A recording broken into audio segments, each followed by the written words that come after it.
Good morning student. आज हम class 10th का चैप्टर नंबर 9 पढ़ेंगे, जिसका नाम है स्वतंत्रता आंदोलन से संबंधित घटनाएं। स्वतंत्रता आंदोलन व संबंधित घटनाएं, इसमें हम लोग पढ़ेंगे कि किस प्रकार से भारत को आज़ाद करवाने के लिए स्वतंत्रता आंदोलन चलाए गए थे और उन्हें चलाए जाने में किन किन घटनाओं, महत्वपूर्ण घटना का सम्मेलन हुआ है। वैसे तो भारत को स्वतंत्र करवाने में बहुत सारे आंदोलन हुए, बहुत सारी घटनाएं हुई, जिनमें से बहुत सारी ऐसी घटनाएं भी हुई जो शायद किताबों में विद्यमान ना हो, लेकिन कुछ ऐसी बहुत बड़ी बड़ी घटनाएं भी हैं जो किताबों में एक इतिहास के रूप में विख्यात हो गए। तो हम इस चैप्टर में, इस अध्याय में उन्हीं कुछ घटनाओं को रिवाइज करेंगे। ठीक है, तो सबसे पहले बंग भंग और स्वदेशी आंदोलन। बंग मतलब बंगाल का जब विभाजन हुआ था तो उसी को बंग भंग कहा जाता है। 1905 में लॉर्ड कर्जन द्वारा बंगाल का विभाजन किया गया था। अब बंगाल का विभाजन क्यों किया गया? वैसे तो बंगाल विभाजन की कोई आवश्यकता नहीं थी, लेकिन अंग्रेजों ने अपनी रूलिंग बढ़ाने के लिए, मतलब अपना पावर को बढ़ाने के लिए उन्होंने सोचा कि किस प्रकार से हिंदुओं को या फिर किस प्रकार से भारतीयों की जो शक्ति है उसको कम की जाए। तो इसी उद्देश्य से उन्होंने सोचा कि किस प्रकार से भारतीयों के बीच में फूट डाली जाए। तो फूट डालने के उद्देश्य से ही उन्होंने बंगाल का विभाजन किया। बंगाल के विभाजन करने का जो कारण बताया गया था भारतीयों को, वो यह बताया गया था कि जो बंगाल का क्षेत्र है वो बहुत ज़्यादा बड़ा है और एक राजनीतिक तौर पर इसका संचालन करना काफ़ी कठिन होगा। इसी उद्देश्य से उन्होंने बंगाल के विभाजन करने की ठानी और बंगाल का विभाजन इस प्रकार से किया गया कि एक हिस्से में हिंदुओं की अधिकता हो गई और दूसरे हिस्सों में मुसलमान की अधिकता हो गई। पूर्वी बंगाल और असम को मिलाकर एक नया प्रांत बनाया गया, जिसमें राजशाही, चटगांव व ढाका के 3 जिले सम्मिलित थे। इस भाग में मुसलमानों की संख्या हिंदुओं की अपेक्षा अधिक थी और इस प्रांत की राजधानी ढाका घोषित की गई। तो अब बंगाल को 2 भागों में बांट दिया गया, पूर्वी बंगाल और पश्चिमी बंगाल। तो पूर्वी बंगाल में मुसलमानों की अधिकता अधिक थी, जबकि पश्चिमी बंगाल में हिंदुओं की जनसंख्या अधिक थी। पूर्वी बंगाल की जो राजधानी थी वो ढाका घोषित की गई, जबकि पश्चिमी बंगाल की जो राजधानी थी वो कलकत्ता घोषित की गई। बंगाल का यह विभाजन प्रशासनिक कारणों से नहीं बल्कि राजनीतिक कारणों से किया गया था। जैसे कि मैंने अभी बताया आपको कि ये प्रशासनिक कारणों से नहीं, राजनीतिक कारणों से किया गया था। लॉर्ड कर्जन ने भारतीयों के बीच में फूट डालने के उद्देश्य से बंगाल का विभाजन किया गया और जैसे ही बंगाल के विभाजन की घोषणा की गई, भारतीय जनताओं ने सड़कों पे आकर, स्पेशली जो बंगाल प्रांत के थे उन जनताओं ने सड़कों पे आकर वंदे मातरम के नारे लगाने चालू कर दिए और उस दिन को काले दिवस के रूप में या शोक दिवस के रूप में उन्होंने मनाया। अब स्वदेशी आंदोलन।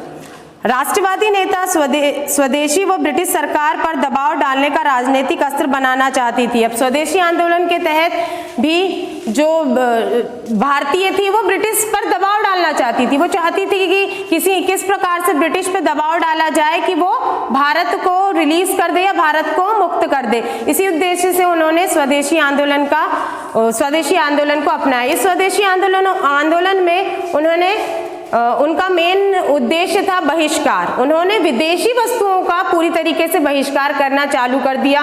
विदेशी जो वस्तुएं थे उनका इस्तेमाल करना बंद कर दिया। विदेशी संस्थाएं थे उनमें बच्चों ने स्कूल जाना बंद कर दिया।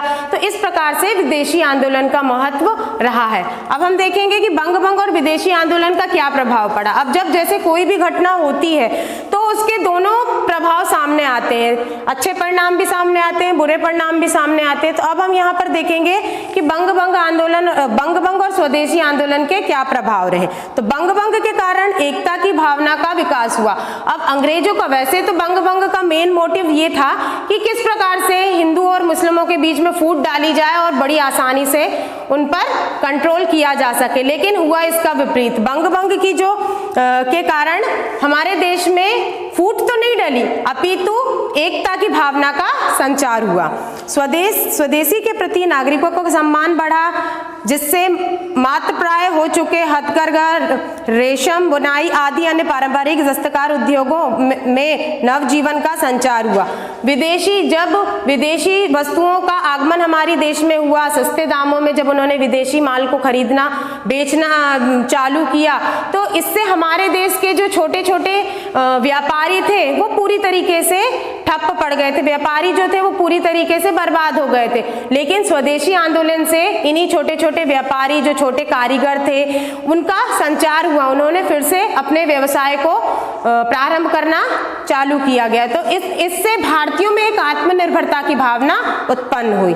तीसरा, थर्ड, बंगभंग के कारण स्वावलंबन की भावना का विकास हुआ। यह आंदोलन स्वावलंबन व आत्मनिर्भरता के साथ जुड़ा हुआ था।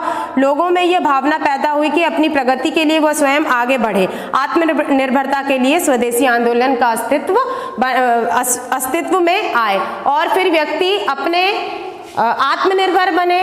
उन्होंने ये ठानी कि किस प्रकार से हम अपने स्वदेशी वस्तुओं का इस्तेमाल करें, और अगर वस्तुएं भारत में नहीं है तो किस प्रकार से उसको हम प्राप्त करें, और इसी उद्देश्य से वह स्वावलंबी बने। बंगभंग के कारण सांस्कृतिक चेतना का भी विकास हुआ। इस समय रविंद्रनाथ टैगोर, रंजीत कांत सेन, द्विजेंद्र लाल राय, मुकुंद दास, सैयद अबू मोहम्मद आदि के लिखे गति क्रांतिकारी और स्वतंत्रता प्रेमियों में प्रेरणा स्रोत बने। और कई संस्थाएं भी, कई विद्यालयों की स्थापना हुई, कई देशी विद्यालयों की स्थापना हुई, कई विदेशी विद्यालयों की भी स्थापना हुई। तो कर्जन के 6 वर्ष के लंबे शासनकाल में स्वाधीनता आंदोलन की दिशा वास्तविक रूप से बदल दी गई थी। अब इसके बाद हम पढ़ेंगे सूरत की फूट। सूरत की फूट पढ़ने से पहले अब हम अधिवेशन के बारे में जानेंगे कि अधिवेशन क्या होते हैं। जब 1885 में जब सर्वप्रथम कांग्रेस की स्थापना की गई थी, उस समय अधिवेशन होते थे। हर वर्ष के अधिवेशन में पूरे आने वाले वर्ष की रणनीति तैयार की जाती थी कि किस प्रकार से आने वाले साल में हमें क्या क्या लक्ष्य रखने हैं, अंग्रेजों से अपनी क्या क्या मांगे रखनी है। इस उद्देश्य से अधिवेशन के द्वारा लीडर और प्रति अधिवेशन, हर अधिवेशन का एक लीडर भी नियुक्त किया जाता था और उसी लीडर की गाइडलाइन में पूरे वर्ष को संचालित किया जाता था। कांग्रेस की जो स्थापना हुई थी वो 1885 में हुई थी और कांग्रेस की स्थापना के बाद हर वर्ष अधिवेशन, अलग अलग जगहों पर अधिवेशन होते थे। उन्हीं में से एक है सूरत की फूट। बंगभंग की घटना के कांग्रेस की राजनीतिक पर गहरा प्रभाव पड़ा। कांग्रेस के उदारवादी नेता कांग्रेस के विरुद्ध कठोर कदम उठाने के लिए तैयार नहीं थे। उदारवादी नेता इस आंदोलन को केवल बंगाल तक ही सीमित रखने के पक्ष में थे, जबकि उग्र राष्ट्रवाद नेता ब्रिटिश सरकार का विरोध करने का मन बना चुके थे। अब यहाँ पर जैसे अगर कोई भी संस्था तैयार होती है तो उसमें अलग अलग प्रकार के व्यक्ति होते हैं, है ना। कुछ को बहुत जल्दी गुस्सा आ जाता है, कुछ को विनम्र स्वभाव के रहते हैं। तो इस प्रकार से जो कांग्रेस के नेता थे उनमें से कुछ कांग्रेसी नेताओं का जो व्यवहार था वो काफी शांति प्रिय था और कुछ का जो उग्र व्यवहार था, मतलब वो बहुत जल्दी उत्तेजित हो जाती थी। तो इस प्रकार से कांग्रेस के नेताओं में भी 2 प्रकार के नेता विद्यमान थे। वैसे तो कांग्रेस का लक्ष्य क्या रहता था? कांग्रेस का लक्ष्य रहता था कि अपनी मांगों को शांतिपूर्ण तरीके से या फिर ऐसे अहिंसात्मक मार्ग अपनाकर अपनी मांगों को पूर्ण करना उनका मेन उद्देश्य रहता था। जैसे कि हड़तालें हो गई, हड़ताल करके वो अपनी मांगों को मनाते थे, धरने धर के अपनी मांगों को मनाते थे। इस प्रकार से वो अपनी मांगों को मनवाने के पक्ष में थे। लेकिन उसी के विपरीत उग्र राष्ट्रवाद का जो मानना था वो ये मानते थे कि हमें आज़ादी अगर चाहिए तो हमें शांतिपूर्ण तरीके से आज़ादी नहीं मिल सकती। हड़तालें करके या फिर ऐसी छोटी छोटी हिंसात्मक गतिविधियों के द्वारा हम अपनी आज़ादी को कतई नहीं पा सकते। तो इस प्रकार से दोनों कांग्रेसों के बीच में मतभेद उत्पन्न, विचारों में मतभेद उत्पन्न हो गए और उसी का कारण है सूरत की फूट में कांग्रेस का अधिवेशन 1907 में नागपुर में होना था, किंतु बाद में इसका स्थान बदलकर सूरत किया गया। 1907 का जो अधिवेशन था, कांग्रेस अधिवेशन था, वो नागपुर में होना था, लेकिन एट लास्ट मोमेंट उसकी जगह चेंज कर दी गई और नागपुर की जगह सूरत में ये अधिवेशन करने की ठानी। इस समय तक कांग्रेस के उग्र राष्ट्रवादी विचारों और आंदोलन में तीव्रता आ चुकी थी। उग्र राष्ट्रवादी सूरत अधिवेशन के लिए लाला लाजपत राय को अध्यक्ष बनाना चाहते थे, किंतु उदारवादी ने रासबिहारी बोस को। अब यहाँ पर अधिवेशन में जो लीडर बनने की बात थी, नेता बनने की बात थी, वो दोनों राष्ट्रवाद, दोनों नेताओं में, उग्र और उदारवादी दोनों नेताओं ने अलग अलग बनाने का ठाना। उग्र राष्ट्रवादी चाहता था कि सूरत अधिवेशन की जो नेतृत्वता है वो लाला लाजपत राय करे, जबकि उदारवादी ये चाहते थे कि रासबिहारी बोस को इसका नेतृत्व दिया जाए। अब पहले ही दिन, जब अधिवेशन की पहले ही दिन दोनों के विचारों में इतनी मतभेद हो गई कि वो अधिवेशन को वहीं पर स्थगित किया गया। बाल गंगाधर तिलक ने ये प्रयत्न किया कि दोनों नेताओं को शांत किया जाए और दोनों नेता किसी तरह के से एक ही प्लेटफॉर्म पर आके खड़े हो जाएं और आगे का कार्य करें, परंतु ऐसा नहीं हुआ। दोनों के बीच में विचारों का मतभेद इतना अधिक बढ़ गया कि 1907 में सूरत अधिवेशन में कांग्रेस को दो गुटों में बांट दिया गया, एक नरम दल और एक उदारवादी दल, और इसी विभाजन को सूरत फूट के नाम से जाना जाता है। उसके बाद हम पढ़ेंगे जलियांवाला बाग। जलियांवाला बाग हत्याकांड के बारे में लगभग आप लोगों ने सभी ने सुना होगा कि एक नरसंहार हुआ था, जिसमें एक अमृतसर में एक छोटा सा बाग था जिसमें मीटिंग आयोजित की थी और जनरल डायर ने किस प्रकार से अंधाधुंध गोलियां बरसाई और नरसंहार किया। लेकिन जलियांवाले बाग के होने के कारण क्या है? 1919 में ब्रिटिश द्वारा रोलेट एक्ट पास किया गया था। अब ये रोलेट एक्ट क्या है? रोलेट एक्ट एक ऐसा एक्ट था जिसके जरिए ब्रिटिश को ये अधिकार था कि वो किसी भी भारतीयों को बगैर किसी सुनवाई के, बगैर किसी कानूनी कार्यवाही के जेल में डाल सकते हैं। तो इसी उद्देश्य ये एक्ट पास किया गया। भारत में इसका बहुत विद्रोह हुआ। 1919 में जब ये एक्ट पास हुआ तो इसके विद्रोह भारत के हर क्षेत्र में होने लगा था। रोलेट एक्ट अधिनियम मार्च 1919 में लागू किया गया था। विद्रोह में पूरे देश में आवाज उठी। 6 अप्रैल को अनेक जगहों पर हड़तालों, काम बंद और प्रदर्शन का आयोजन किया गया। पंजाब में भी रोलेट एक्ट अधिनियम का विरोध किया गया। और 10 अप्रैल को पंजाब के दो प्रभावशाली नेता डॉक्टर सत्यपाल और डॉक्टर सैफुद्दीन किशलू गिरफ्तार किए गए। जब उनकी गिरफ्तारी हुई तो वहाँ की जनता ने ये निर्णय किया, उन्होंने ये विचार किया कि किस प्रकार से उनकी गिरफ्तारी हटाई जाए।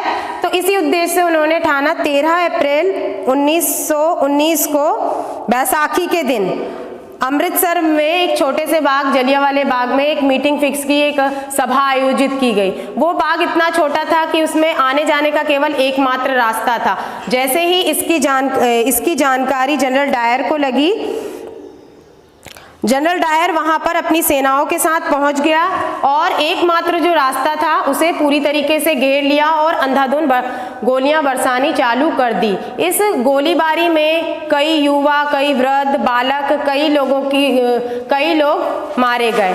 इस जलियांवाले बाग हत्याकांड की भारतीयों ने ही नहीं, कई ब्रिटिश अधिकारियों ने भी इसकी निंदा की, परंतु यह ब्रिटिश की एक चाल थी। उनको ऐसा लग रहा था कि इस संहार के बाद जो भारतीयों के आंदोलन है उन पे अंकुश लग जाएगा, परंतु ऐसा नहीं हुआ। इस आंदोलन के बाद भी कई आंदोलन प्रारंभ किए गए। ओके स्टूडेंट, अगर इस टॉपिक से रिलेटेड कोई डाउट्स है आपको तो प्लीज़ कमेंट बॉक्स पे कमेंट करें। Okay, thank you.